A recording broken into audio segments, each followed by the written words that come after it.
So thank you so much. I think we're gonna, Frank is gonna say a few words, and then we'll do a Q&A, and then I guess we'll ask, you can ask a few questions, and Frank is, Frank is a good friend of mine. I'll give you mine. And great poet, and he wrote a poem called Herbert White. It's the first poem of his first book called Golden State, and I came across that at a school I was going to called Warren Wilson, and I ended up adapting it into a short film at NYU, starring Michael Shannon from Boardwalk Empire. And that's how Frank and I met about 4 or 5 years ago, and he's become a very good friend ever since, so I'm so happy that he's here. This will work, I think. They say that, is this working? Is this working? Yes. Okay. It's funny, you know, hearing people scream when my name, I have a feeling you're mocking me. It's not the way you scream for James. No, meeting James has been one of the amazing events of my life. And he's terrifically smart and serious. Not only a great actor, but a wonderful writer. I love this new book. I gather everyone here has bought the book. So my comments are not to try to talk you into buying the book, but to say a few things about how I think you should think about it, or at least offer some ways of thinking about the different elements in the book. I don't know of another book like this.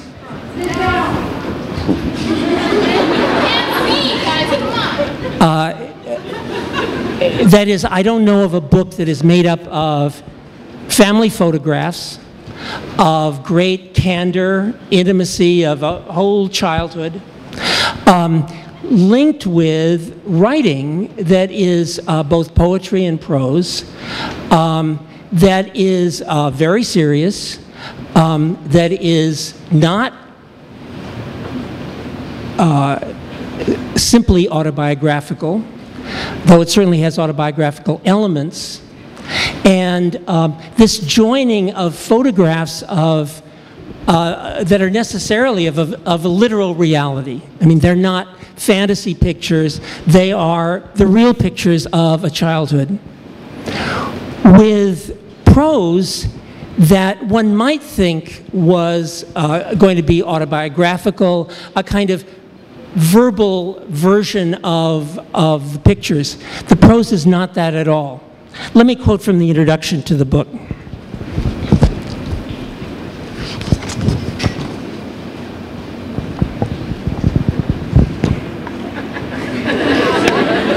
I need my glasses. I feel you.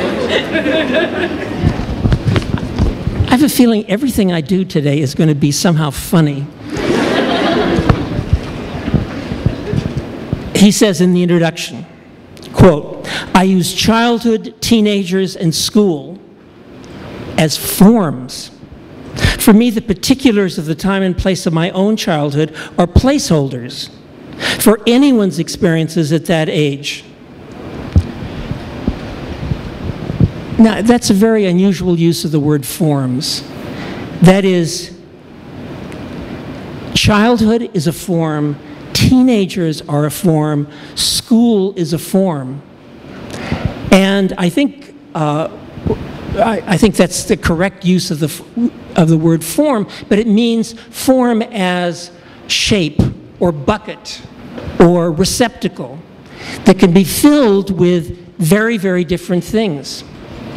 So James, as an artist, is interested not in the particulars of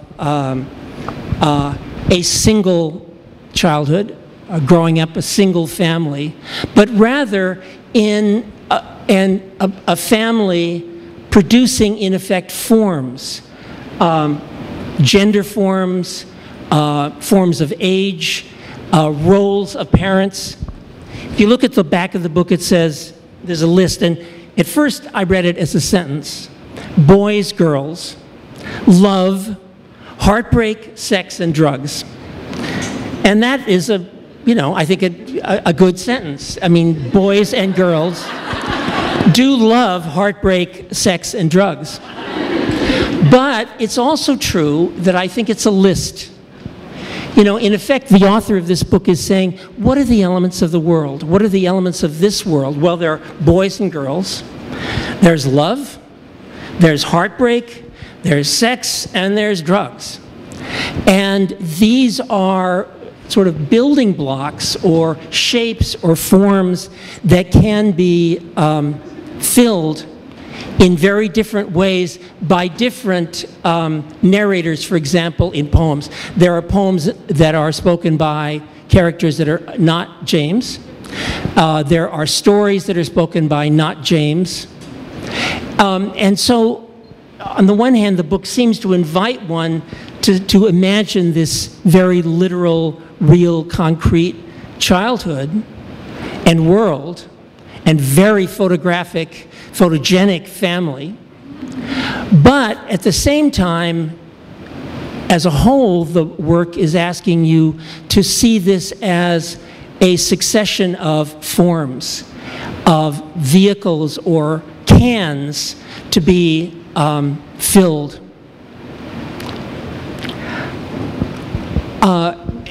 The last sentence of the introduction reads,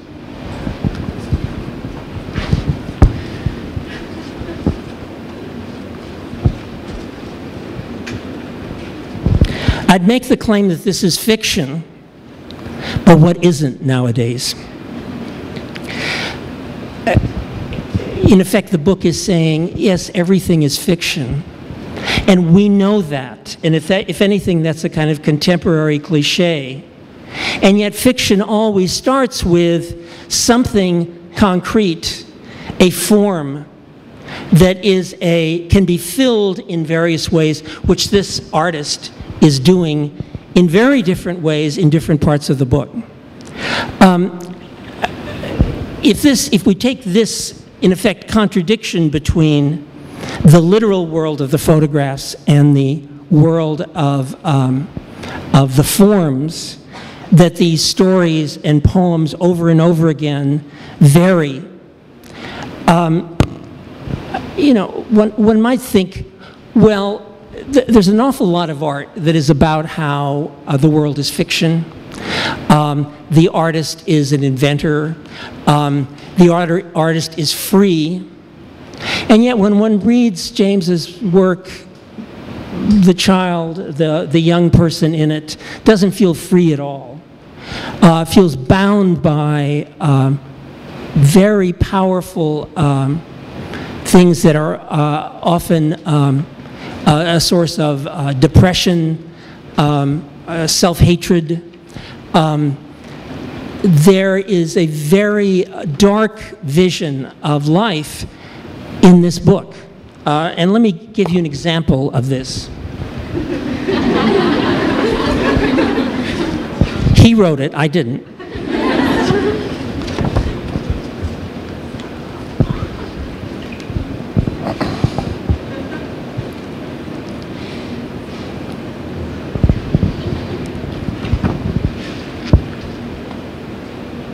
This is a story I really love called Yosemite. And I'm taking just excerpts, a few sentences from near the end of it. He says, "Sitting in the sun, I felt empty. I was a black center in the middle of all the nature. I was nothing. But I could do anything. I could fill myself with anything. I said a prayer. I asked God that I would never be like my father. I told God that I didn't want to have sons. I said that if I died, I would like to have done something good before that happened. I prayed that my brother would die. And then I took it back." Well, this is saying, in a way, I want not to exist. I want not to have sons. I want not to be part of this family. I want not to be part of these patterns that get repeated over and over again in human life. And that seems to me rather opposite from the notion of the artist as free fiction maker who is an inventor, who is can produce a kind of extravaganza. There's a terrifically both dark and grueling sense often that these works return to of how difficult human life is. So my first question to James is really, how does he put those two things together? On the one hand, the emphasis on himself and the artist as maker, as fiction maker, as in some sense free to fill the forms in very different ways. And on the other hand, obviously there are insights about the world and emotions that are in which the speaker does not feel free. How do you think about those things? So I think there's a lot in that, and one of the things that focusing on childhood, I think, allows me is a way of looking at the world from, you know, a relatively more kind of limited perspective. But I am, because, you know, when you're younger, you just haven't experienced as much. So the way out of certain solutions is not always clear. There are, I think, the same amount of kind of emotional pressures put on you, but you know, I'll speak for myself. I didn't have enough experiences to learn, you know, how to deal with certain things, and that's just, you know, I think that's a very common experience, and it's nice to then use that in literature, because it can get at the confusion that we have, you know, throughout our lives. It's just much clearer that that confusion happens, you know, when you're younger. Also, because maybe, you know, I wasn't as defined when I was younger as I am now. I haven't been exposed to the enough things and decided, oh, that's going to be an influence, oh, that is something I respond to, oh, I'll go in that direction. It feels like influences are imposed, and the first biggest influence usually, for better or worse, is usually family. And I love my family. You can see in these pictures, you know, we're a very loving family. But in another sense, I didn't have a choice. And so I think as an artist or a creative person, one of the things that you're finding are, you know, who are the artistic parents? Who are your influences? And that, if you're, you know, if you go into the creative, or whatever you do, I think, you know, it can apply to a lot of fields, but that will be the path out of that time of confusion, that, or it can be. And so I guess that's all to say, you know, writing about childhood is great because, to me, all the, you know, universal confusion and struggle, emotional, you know, struggle, dealing with people, all of that stuff that everybody goes through throughout life is much, to me, much clearer in youth. And at least if you use the, you know, youthful characters, it's more, I feel more justified, or at least I feel better able to express that kind of confusion. But it's not about, I mean, you know, people talk about, like, okay, books that involve youthful characters that are for youthful readers, and then books that have youthful characters that are supposed to speak to a bigger, readership, and I think part of that is, I guess maybe what I was trying to talk about in the introduction, that it's using youth to talk about other things.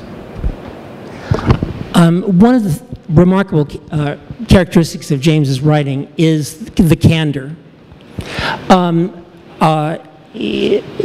I've said to him often, and this is true of his poems as well as the prose, that is, the way he writes feels as if he's trying to tell the truth all the time. And that's incredibly rare. It's especially rare for a movie star. I think the last thing one expects of a movie star is candor. On the contrary, you expect disguises, you expect anything to hide the reality. And that's, so there are passages in this book about sex, for example, that are about how really ghastly and painful and the experience of discovering the variety of human bodily experience involved in sexuality. That's not a fashionable position to take, and that kind of candor does not at all fit in one's expectations of your role in the world. Can you talk about how you have felt and how you've not been in a way destroyed by the desire to tell the truth?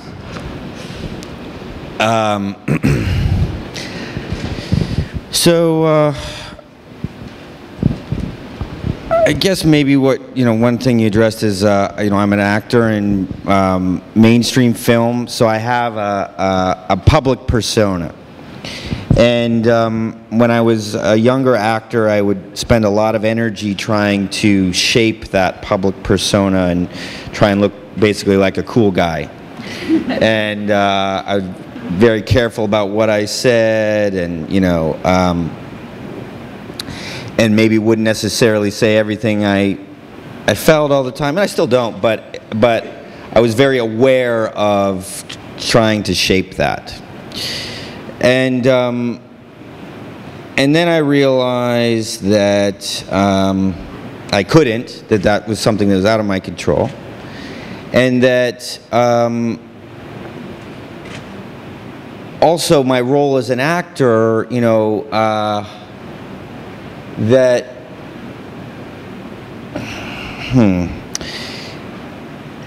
acting could do a lot of things, but that it couldn't do other things. So as an actor in mainstream film, I'm asked to be a part of a bigger kind of machine. I'm usually asked to help tell a narrative, and I'm not supposed to, generally speaking, break the kind of surface or fourth wall, and that I'm supposed to seamlessly fit into that world. So that means that I'm servicing, other people's projects, and that's fine. I mean, I accept that, and there's a lot to be, a lot of satisfaction in that, especially if you do, act in good movies. But that meant that there was another voice or another side of me that needed an outlet and needed a space to say all the things that I wasn't able to say with these performances. And so one of the, I went back to school, and one of the things I think that I was doing there was seeking. I was seeking, what are these outlets? Where are these spaces, or where are these forms that I can use to then say all the things that I can't as an actor, or reflect on, be able to step aside or step out of that frame of the movie and reflect on that. And so writing is one of them. And then as far as, which is called truth telling or that kind of thing. I think there are many reasons for that.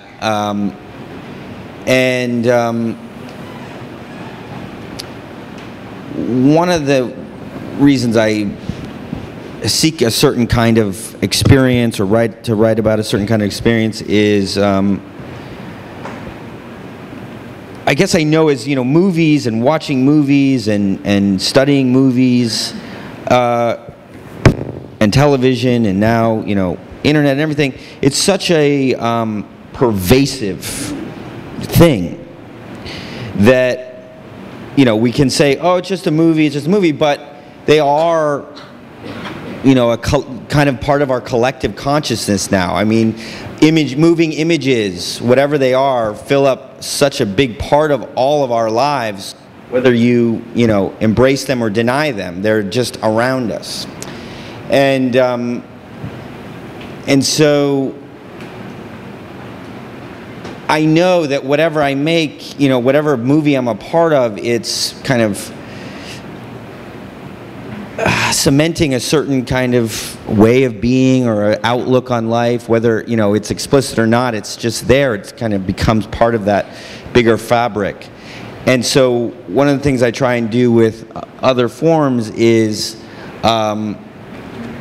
see, well, is there an edge or is there a way to kind of go against it? Not undermine it in a way where I'm trying to like topple everything down, but just look at things from a different angle so that I'm not just adding to this sort of huge pile of sameness, I guess. But one of the, to me, amazing things about James's life and career, in particular in the last few years, is that as he has moved outside of the expectations about what a movie star will do, he has grown in the public consciousness rather than been shuttled aside or limited. I can remember about 3 years ago, you said that you were thinking about applying to graduate school in English. And my reaction was entirely conventional, and I'm ashamed of it. I said, why on earth would you want to do that? Most of the English professors I know lead rather nervous, scared lives and worry about things like tenure and publication. And James's life seemed to me infinitely more interesting and free and full of possibility. What I had no understanding of or expectation of was that by doing that, he shocked the media, and the media, rather than rejecting him, in fact, became all the more fascinated by him. And I think as you have outrun the expectations about what young actors on the rise are doing, in fact, you have somehow risen above all the categories. Can you talk about that? And did you anticipate this would be the reaction? Well, it's a tricky area because, I went to school, and for a while, I kind of could do it more or less under the radar. People didn't know all the schools I was going to, and that was kind of nice because I was actually going to school to work with the professors there and some of my favorite writers and to learn.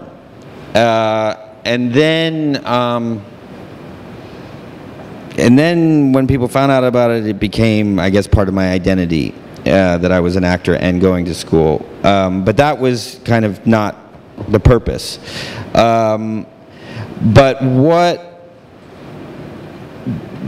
basically the main reason for going is like, kind of what I was saying. It was just a search. I didn't know at first where to turn, but I realized that, because I had dropped out of school, and then I realized, oh, going back, that's the place where I'm going to find the tools to do what I needed to do. When I was feeling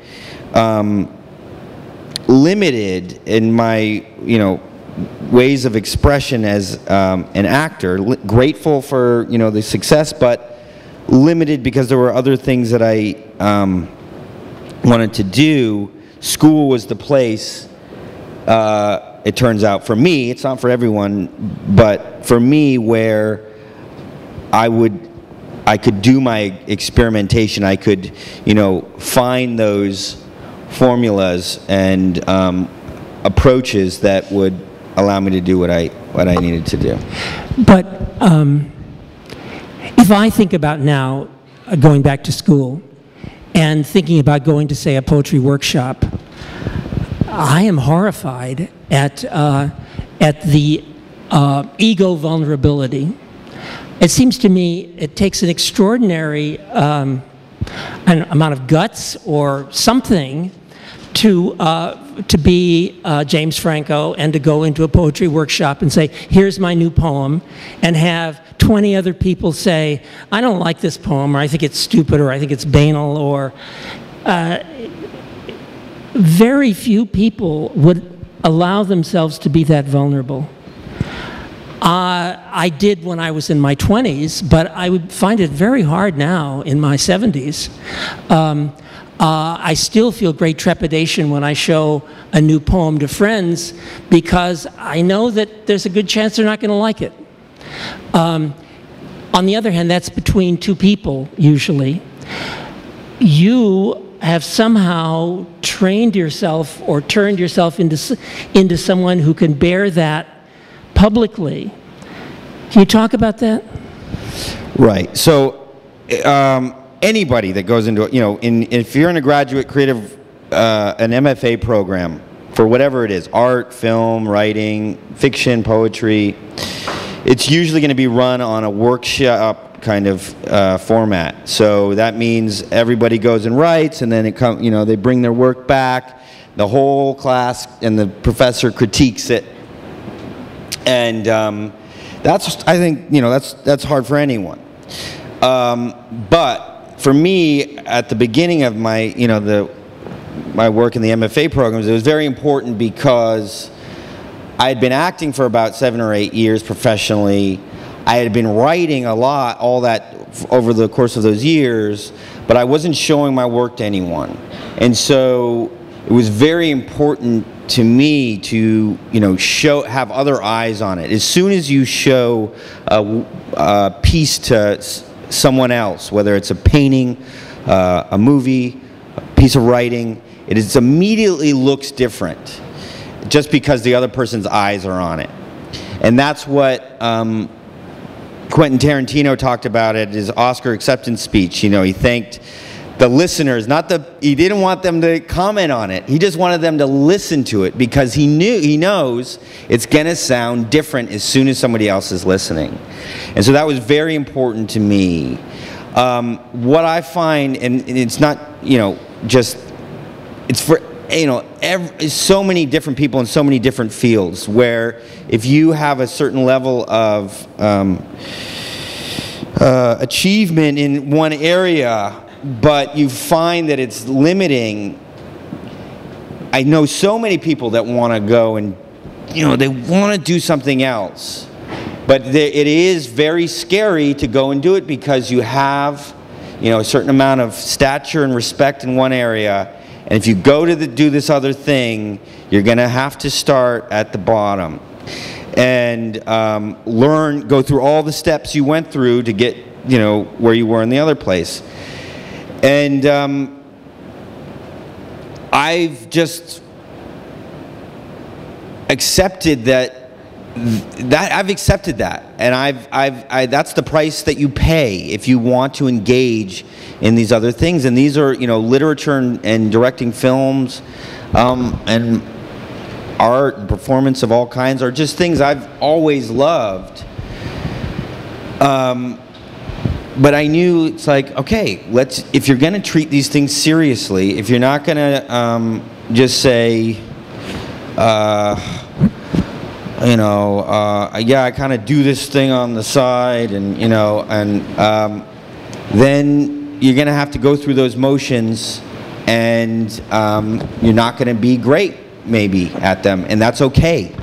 And I've learned to accept that the engagement is enough, and whatever level I'm at is fine, because I know that the intentions are good, that the dedication is real, and the results are going to be what they are. But for me, the engagement is what's satisfying. I want to end my little portion here by reading a poem from Strongest of the Litter. This was mentioned as also one of the books that would be discussed today, and I want to do this because there's a pattern in the poem that I think bears on what we've been saying, and that has to do with surrendering to the nature of something and not just imposing your will on it.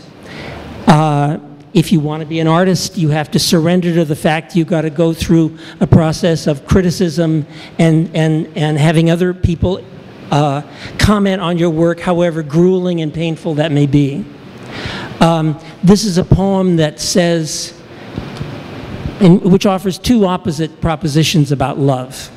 On the one hand, that human beings, man is in control of love, and on the other hand, man is not in control of love. And it alternates between these two. Let me read it. It's called When I Hit 34, which is only a year ago. I looked around for love, and I knew by then that love wasn't worship, that love was ease. Love was the smooth river of forgiveness that takes all obstacles, pollution, and debris. Love is of man. He sets the rules, pushes them downstream, and leaves them in the ocean. I like the beer bottles that collect along the shore, the trash from diaper boxes and Clorox. These are the rainbow-colored punctuations stuck into nature. They are the man-made things, corroded by my love.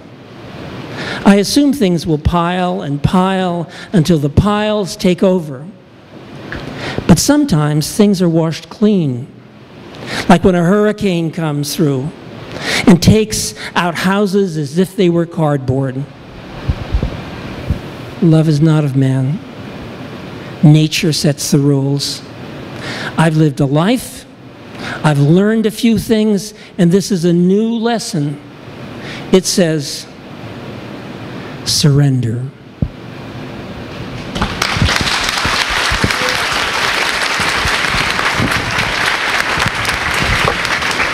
So at this time, we'll be inviting some of the guests of the event to be involved in the conversation. If anybody has any questions, we'll be taking them at this time. So take a couple.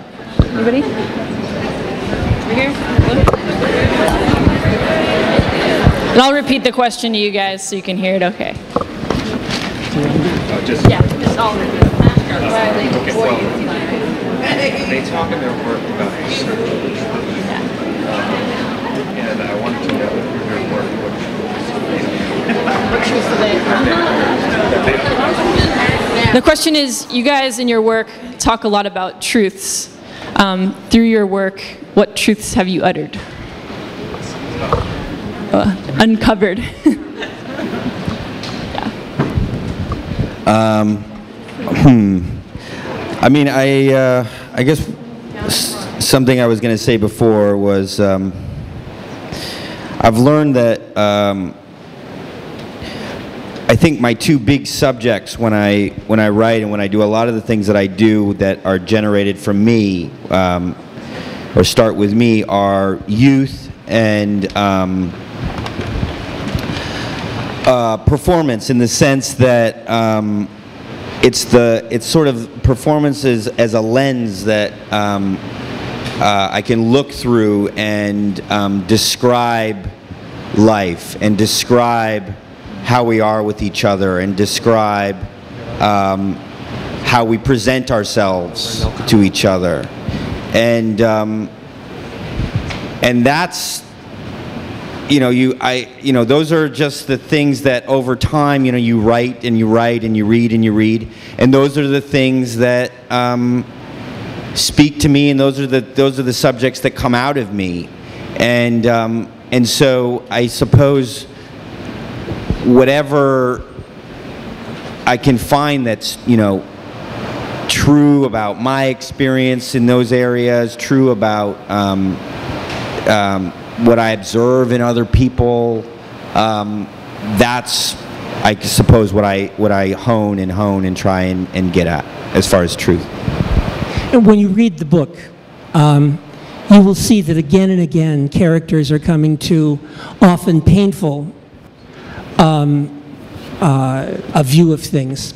And they're not final. It's not, the whole book is not saying there's a dark center to things, etc. But they are narratives about growth, discovery, a journey, and they come out somewhere.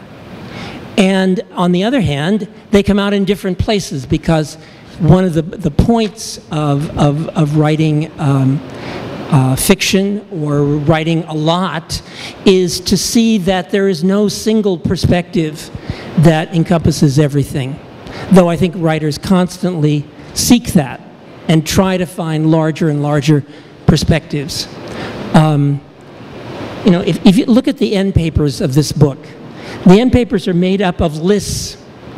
The consciousness that made this book at whatever age, I mean, it represents how, as a kid, you try to list all the things that are relevant. Who are the writers worth reading? What are the states that are worth looking at? What are the capitals of all the states?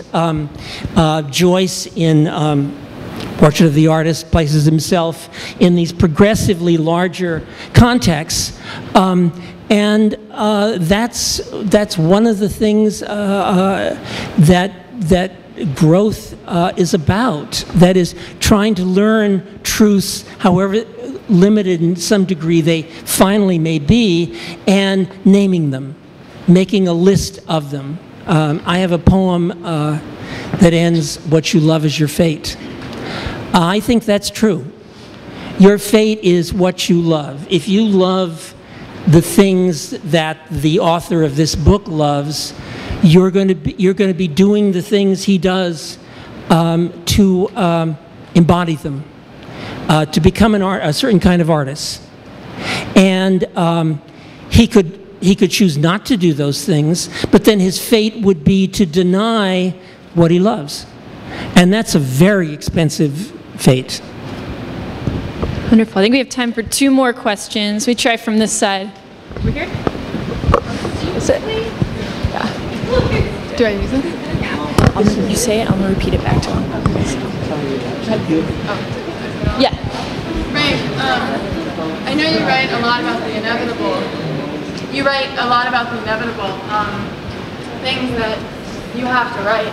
And I think listening to James describe sort of his relationship to writing, it sounds like from an early age, it was also inevitable that he would begin to write.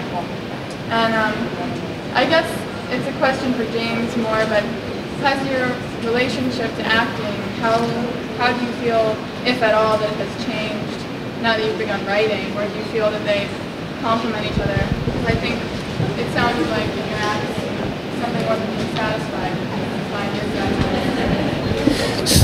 So the question was, how has my acting changed since I started writing, and that I was a little unsatisfied earlier in my life with acting because I couldn't express everything, and so how has it changed, and my relationship to acting, has that changed? And I'd say yes. One of the things that I figured out, it's very obvious to certain people in my profession that film is a director's medium. But I got into film, and I didn't quite understand that when I was younger, and so I was trying to essentially direct these films from my position as an actor, and it just was, just didn't work, and it was just made it, kind of a painful experience for me and for some people that I was working with. Not on every film, but some films. And so one of the things that writing did and directing my own films did was allowed me to have projects that were generative artworks, meaning I generated the piece, whereas acting, is more or less a interpretive art. The material is brought to you, and then you interpret it, and that's where the art comes from. And so once I had, these outlets of generative art, I could accept my role in film as an actor and accept the medium as a director's medium. And so when I signed on to projects after that as an actor, I view my job as, serving the director's vision, helping achieve that vision for him or her. And then when that job's over, then I can go and work on my own thing and create that. And so it's really changed my relationship, and I, depending on what I'm working on and what my role is on each project, my relationship to it is different. And so the writing really helped me clarify that, and clarify that I don't need to do everything on every project, that I have certain responsibilities, and overall the projects will only benefit from me staying in the definitions of my job in each given case. I also I have a sense that the kinds of projects James accepts have to do with these issues. I mean, Harmony Korine has talked about how much James contributed to the creation of the character in Spring Breakers, which I hope all of you love as much as I do. I'm sure some like it and some don't like it. It's really, it's a very brilliant. It's my favorite movie. It's a very brilliant creation, and James and Harmony Korine spoke for a year or two about that character before, and he's talked about how on the set, he would give you an idea or a theme, and you would just go with it and you would improvise, and that's not separate from being a writer. That's very connected to all your writing. Wonderful.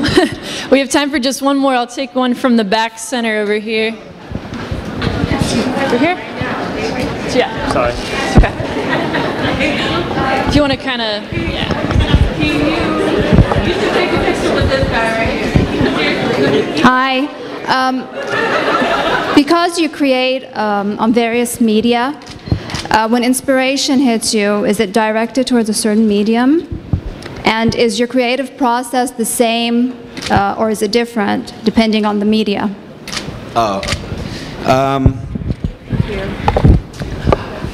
I think there are similarities and differences depending similarities that flow through all the different mediums, and then there are differences, and that's what's exciting. That's why I know I do a lot of things, and the point is not to check things off a checklist. There's a belief that is very well accepted in realms of contemporary art, and less accepted in mainstream film or pop culture, but the idea that form is dictated by content. And so sometimes I think, I'll have, you get a subject or an idea or something that you want to engage with. And maybe in my head it is a little bit of going down a list, like, what form does this want? Does this want to be a story? Does this want to be a poem? And sometimes it will just sit there. You'll have an experience, and it wants to come out, but maybe it's not ready. And then it's like, oh, you start writing, and it's like, oh, there's that thing. It's coming out in this poem. Or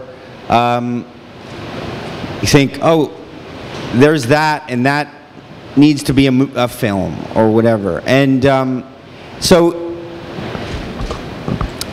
in that sense, you can see that the seeds you maybe come from, you know, a similar pool or a similar place, where whatever that, you know, that dark kind of subconscious place is, that you also want to be, you know, you want to foster a relationship with that. You want to be aware of that. If you're a creative person, what is that?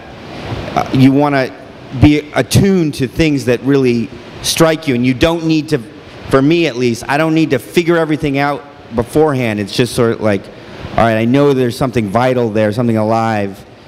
How am I gonna engage with it? What form? And then the form comes, and then each form, you know, has its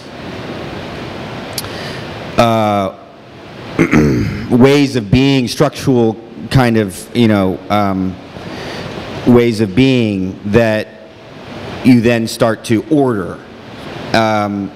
And in that sense, each form is different, but I think they all, at least for me, kind of start in a similar place. Wonderful. Thank you so much, James and Frank, for being here this evening.